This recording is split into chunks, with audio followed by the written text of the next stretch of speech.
Dan prinsip dasar transportasi massal, transportasi umum itu adalah layanan publik.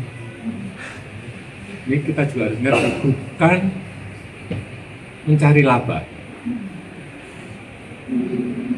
Jadi sekali lagi, transportasi massal, transportasi umum itu tidak diukur dari laba, tetapi adalah diukur dari keuntungan sosial. Ada betulnya juga sedikit, karena kan USU sebetulnya ada misi regional development juga kan. Tapi yang regionalnya belum dikembangkan, mungkin di mana ada pemberhentian di sekitar jalur WUS supaya ekonomi di sekitar itu tumbuh. Itu yang mesti dikembangkan ke depan. Di balik gemuruh rel baja dan kecepatan 350 km per jam, ada pertanyaan yang tak kunjung terjawab. Apakah kereta cepat Jakarta-Bandung benar-benar membawa kita menuju kemajuan? Atau justru sedang membawa negara ini ke arah jurang utang yang tak kasat mata? Pernyataan Presiden Joko Widodo bahwa proyek ini bukan untuk mencari laba, kini mendapat pengakuan senada dari Menteri Keuangan sendiri. Namun di balik kata bukan untuk laba, tersimpan makna yang jauh lebih kompleks tentang beban, ketimpangan, dan janji pembangunan yang belum benar-benar terasa di tanah tempat rel itu dibangun. Sebuah pengakuan jujur yang justru membuka bab baru dari kisah panjang WUS, proyek paling ambisius dalam sejarah transportasi Indonesia.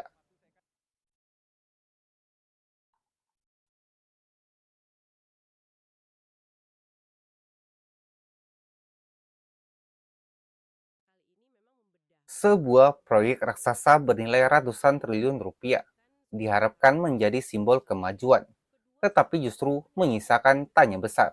Siapa sebenarnya yang diuntungkan? Kereta cepat Jakarta-Bandung atau WUS, yang dulu dieluk-elukan sebagai tonggak modernisasi transportasi Indonesia, kini berubah menjadi sorotan tajam karena alasan yang tak lagi sekedar soal kecepatan. Suasana Menara Bank Mega, Jakarta terasa ramai pada siang itu.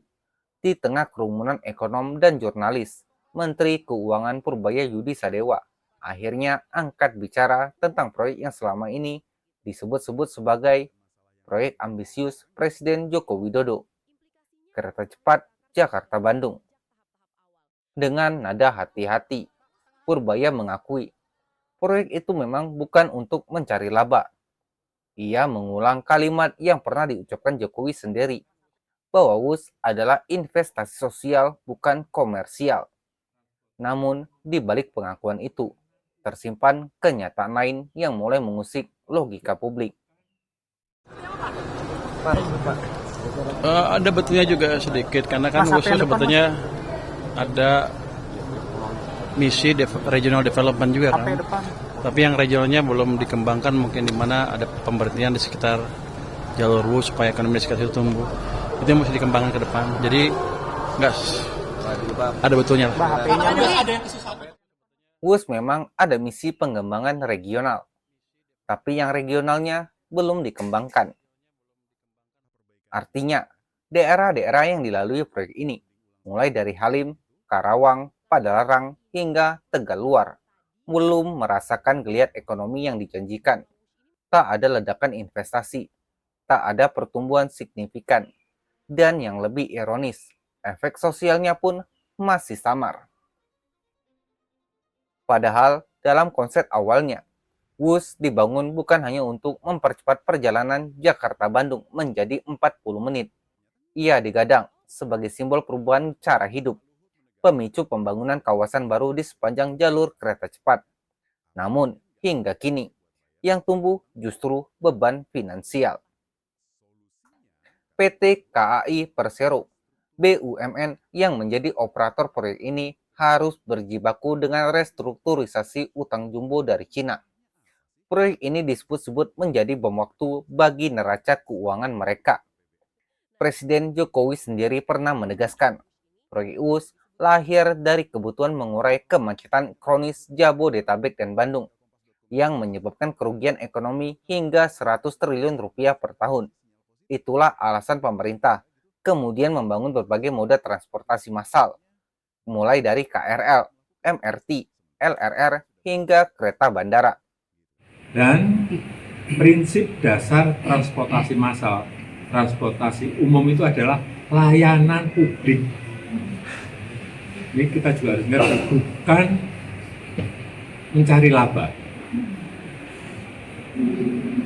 Jadi, sekali lagi, transportasi massal, transportasi umum itu tidak diukur dari laba, tetapi adalah diukur dari keuntungan sosial.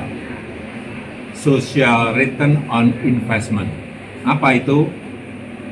Tanya, pengurangan emisi karbon, produktivitas dari masyarakat menjadi lebih baik, polusi yang berkurang, waktu tempuh yang bisa lebih cepat. Disitulah keuntungan sosial yang didapatkan dari pembangunan transportasi massal.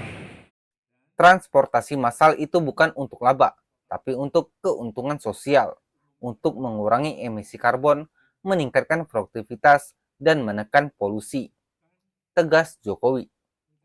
Namun di lapangan, fakta menunjukkan bahwa idealisme keuntungan sosial ini belum sebanding dengan beban finansial yang ditanggung negara. Pemerintah DKI misalnya, setiap tahun harus menanggung subsidi hingga 800 miliar rupiah untuk MRT. Angka itu bisa melonjak menjadi 4,5 triliun rupiah jika semua jalur rampung. Pertanyaannya, apakah WUS akan menuju nasib serupa, bergantung pada subsidi, tanpa kepastian balik modal? Dalam laporan keuangan terakhir, KAI mencatat total liabilitas yang terus membengkak. Meski Jokowi optimis bahwa EBITDA WUS mulai positif dengan rata-rata 19.000 penumpang per hari. Nyatanya, itu baru langkah awal dari perjalanan panjang menuju titik impas. Kini publik bertanya-tanya, apakah WUS benar-benar investasi masa depan atau sekedar monumen politik dari era Jokowi yang harus diselamatkan pemerintah berikutnya? Karena di atas rel kecepatan itu tersimpan dua sisi realitas yang berseberangan. Impian besar tentang kemajuan dan bayangan panjang tentang beban utang yang diwariskan. Kalau menurut kamu, proyek kereta cepat ini benar-benar untuk rakyat atau hanya jadi simbol kebanggaan yang mahal? Tulis pendapatmu di kolom komentar. Dan jangan lupa tekan subscribe karena kami akan terus mengungkap sisi lain dari proyek-proyek negeri ini. Dari janji kemajuan hingga jejak uang di baliknya. Sampai jumpa di video berikutnya. Stay waras di dunia yang semakin gila.